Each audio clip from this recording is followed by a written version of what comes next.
Archaeologists in Paris have identified a mysterious skeleton discovered beneath the Notre Dame Cathedral as Joachim du Bellay, a renowned French Renaissance poet who died in 1560.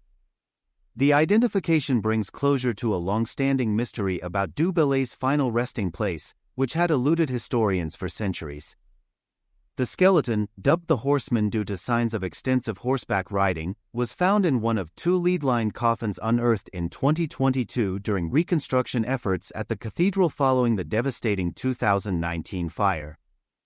While one coffin bore a brass plate identifying its occupant as Antoine de la Porte, a high-ranking cleric who died in 1710, the identity of the second individual remained unknown until now.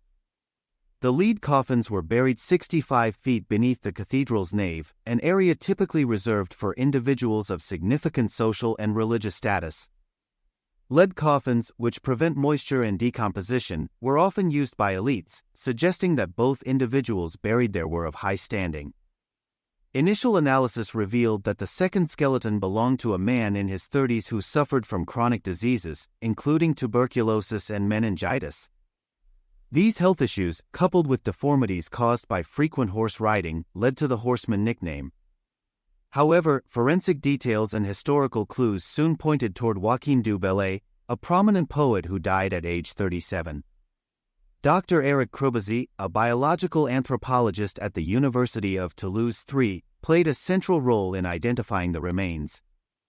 He matches all the criteria of the portrait, Croubazzi said during a press conference on September 17, 2023.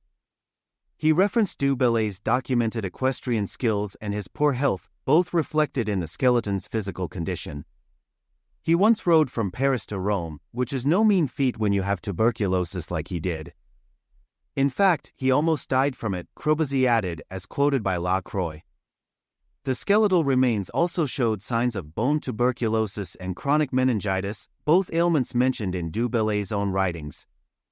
In his poem La Complainte du Désespoir, The Complaint of the Despairing, the poet wrote about the storm that blurs his mind, likely alluding to the mental effects of his illnesses.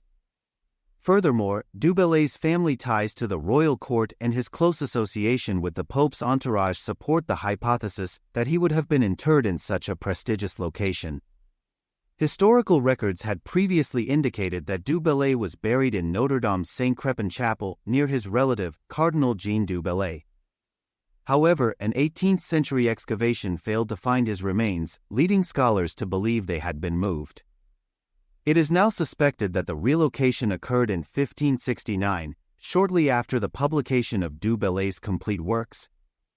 While the evidence linking du Bellay to the Horseman is compelling, not all experts are entirely convinced. Christophe Besnier, the lead archaeologist with France's National Institute of Preventive Archaeological Research, INRAP, noted that isotope analysis of the skeleton's teeth suggests the individual grew up in the Paris or Lyon regions. Du Bellay, on the other hand, was born in Anjou in western France. Croubazzi countered this claim by pointing out that du Bellay spent much of his childhood in Paris under the care of his older relative, Jean du Bellay, who served as the city's bishop. This connection could explain the Parisian isotopic signature found in the Horseman's teeth. Dominique Garcia, president of INRAP, expressed confidence in the identification despite these uncertainties. "What more can we have?" he asked in an interview with Le Monde.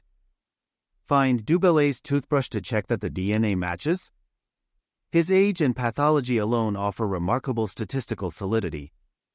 The identification of Joachim du Bellay's remains closes a centuries-old chapter in French history.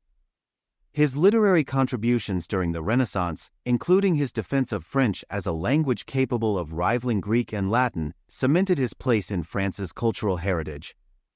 The discovery of du Bellay's remains, alongside other important finds from the Notre Dame excavations, underscores the historical significance of the cathedral, which is set to reopen in December 2024.